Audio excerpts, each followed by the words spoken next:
Hello, my name's Marc Ryan. I'm Chief Strategy and Compliance Officer for MedHOK Inc. MedHOK offers an integrated platform for care, quality, and compliance. Today's podcast topic revolves around the Medicare audit environment and what MedHOK is seeing in terms of audits of healthcare plans by the Centers for Medicare and Medicaid Services. As a brief overview, regulators at all levels have endorsed managed care as the future of our healthcare system.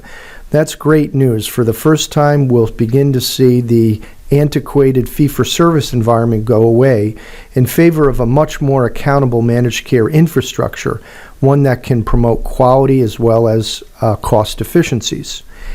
As you know, tens of millions of more Americans are now covered in private health plans due to the growth in Medicare Advantage, Medicaid managed care, and exchange enrollment that began this past January.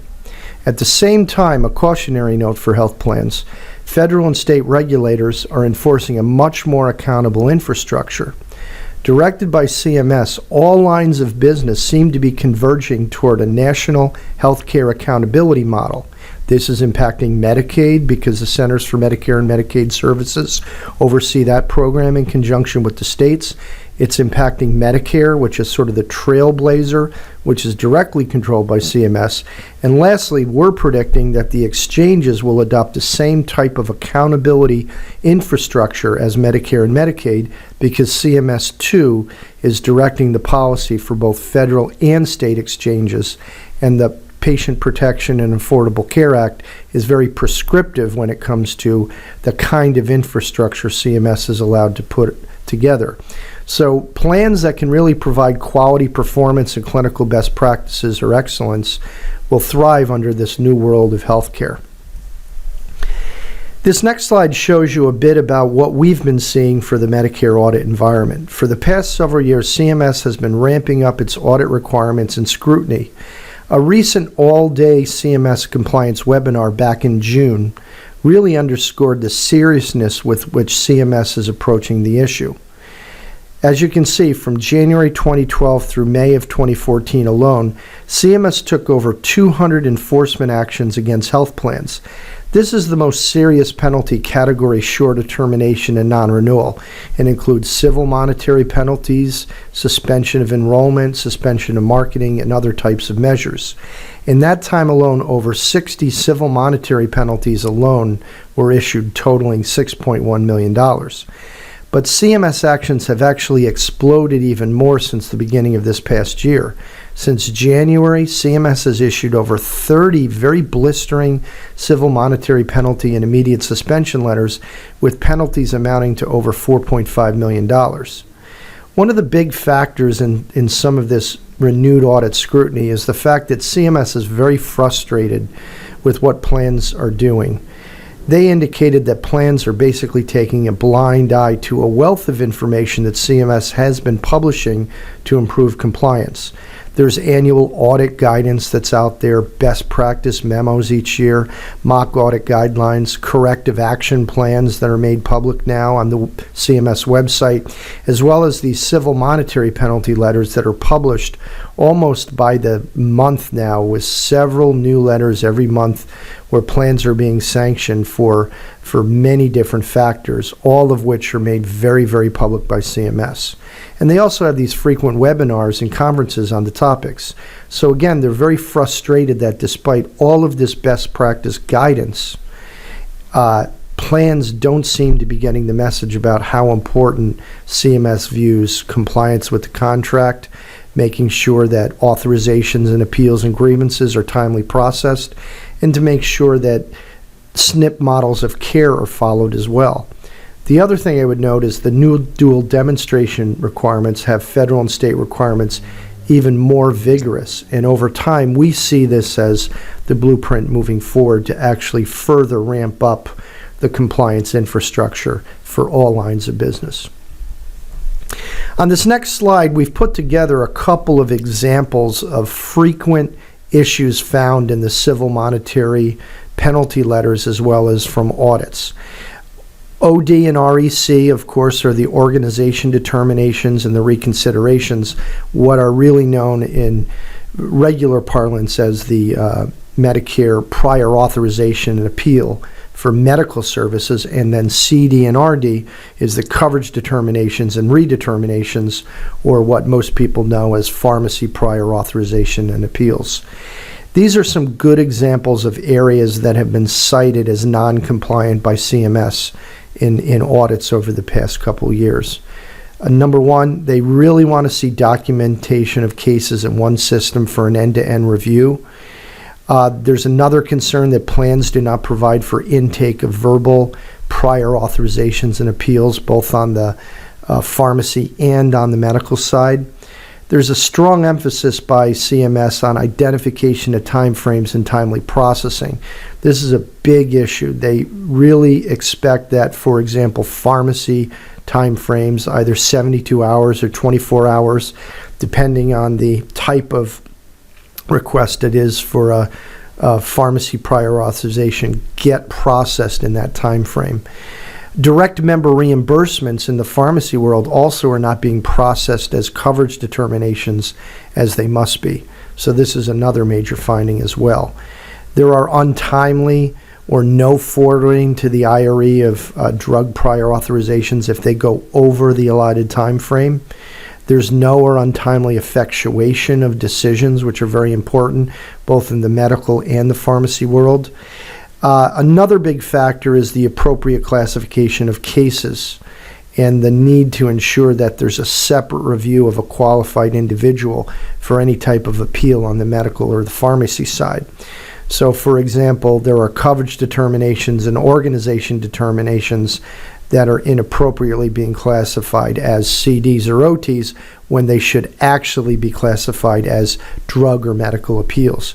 There are grievances, for example, that are being inappropriately classified as grievances when they might have to be both grievances, or they might have to be classed as prior authorizations or appeals.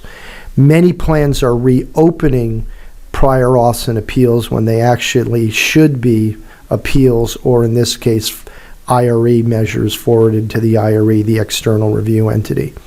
There's a big, strong emphasis as well on the need to ensure that you have very clear medical necessity criteria and that it's consistently applied across the board. Most important, member and provider outreach practices are becoming a major focus of CMS. They want to make sure that there is both oral and written notification, and more they're wanting to see multiple steps before any denial occurs. And more again, denying for lack of information is increasingly unacceptable to CMS. They want you to get the information you don't have and then make a decision on the merits of medical necessity. On the next slide, in the pharmacy world, Part B versus D and Part A hospice determinations versus D determinations are becoming a much more active area as well, and we'll hear more about that in the future. One of the other big areas that they're focusing on is making sure that appropriate correspondence to providers and members is provided. So some of the major issues found by CMS include missing or untimely correspondence. The correspondence simply didn't go out. The lack of clear and plain language on notices to members. CMS really wants a member to understand exactly what the rationale was and the reason for a decision in very clear, plain language, something that they can understand as a senior or a disabled individual, and the next steps that are required for that individual to take. And oftentimes there's incomplete or inaccurate information in these correspondence as well. Notification of appeals rights is often missing. There's a lack of required notices to members regarding termination or reduction of services. And there's been a whole host of findings on the formulary administration front. And really, plans need to have a much better delegated oversight of their PBM to make sure that UNPA, step therapy, and quantity limits are actually set up correctly in the PBM system. In the area of grievances, a couple of important notes here. CMS is really looking for every expressed dissatisfaction by a member to be recorded as a grievance. And more importantly, they're also looking now to make sure that once that grievance is logged, that there are clear policies and processes providing for a full investigation and follow-up of a complaint and grievance. This is a major, major finding in the grievance area. They also want plans to identify root causes for problems, which will ultimately reduce member complaints and grievances in the future. On the SNP model of care front, there's also a vigorous amount of activity here. I'm going to cover a couple of important points here. One, CMS is actually saying that the standards now is 100% HRA rate, health risk assessment rate for SNP plans. No longer are 70 or 80% rates good enough. They really want to see documented outreach and having every member have a true HRA. More importantly, in recent audits, CMS is also indicating while you're awaiting to complete all those HRAs for all members, they want plans to begin to stratify and intervene in the care of individuals even before that HRA is concluded, either through any algorithms they may have bumping up against claims and things of that nature. They're increasingly focusing on ensuring that there are individualized care plans as well as comprehensive care teams involved in each SNP member's model of care and health care moving forward. They want to see documentation of goals and goals met in the care plan. And they also really want plans to begin to focus on the socioeconomic barriers to care that many SNP members see. They're also saying that, listen, we want to see actionable care plans where goals and goals met are actually achieved. They want sort of streamlined care plans that make sense for members and not really have care plans that are overly cumbersome and really don't provide a quality of care intervention that they'd like to see. As important, they really want to make sure when there's a care transition for a member, when a member perhaps is going from the hospital to a nursing home to home health and then ultimately to home, that care transition plans are always part of that care plan, that care plans are amended and updated with these care transition scenarios. This next slide really gives you a feel for the fact that CMS is being very aggressive. In the recent audits in 2013, CMS has indicated that 89% of all plans that were audited had issues with beneficiaries and prescribers that did not receive adequate and or accurate rationale for the denial. We've talked about that already. 78% of sponsors did not demonstrate sufficient outreach to the prescriber or the beneficiary to obtain information. There was also 59% of the time where the sponsor misclassified coverage determinations or redeterminations, for example, as a grievance or a customer service inquiry. 56% of the time, the sponsor did not notify the beneficiary or their prescriber of its decision within the required time frame of 72 hours. And in 56% of the time, the sponsor made inappropriate denials when processing coverage determinations. On the medical front, again, things are very similar. 75% of the time, payment decisions within the required 30 or 60-day claims processing timeframes were not made. Sponsors did not notify the beneficiary 58% of the time or the provider of its decision within the 14 calendar days for an organization determination. Beneficiaries and providers did not receive an adequate and or accurate rationale for the denial 54% of the time.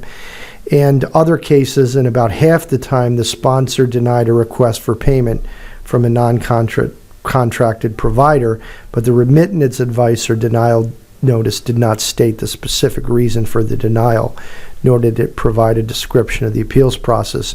And again, 50% of the time, sponsors did not demonstrate sufficient outreach to the provider when they made a decision. On the special needs plan care front, sponsors administer the initial health risk assessment to a beneficiary more than 90 days after the enrollment. That was a finding in about 3/4 of the case. Sponsors did not administer the comprehensive annual reassessment within 12 months.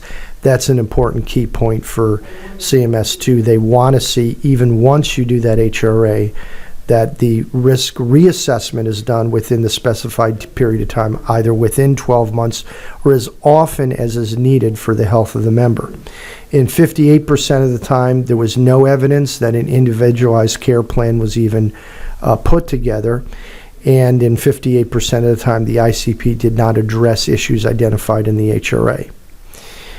So again, these are all very important findings. You can see that there's a lot of overlap with all the plans. The findings are rather consistent across plans, and anywhere from 50% to 3/4 of plans are being sanctioned or are given findings on very similar issues.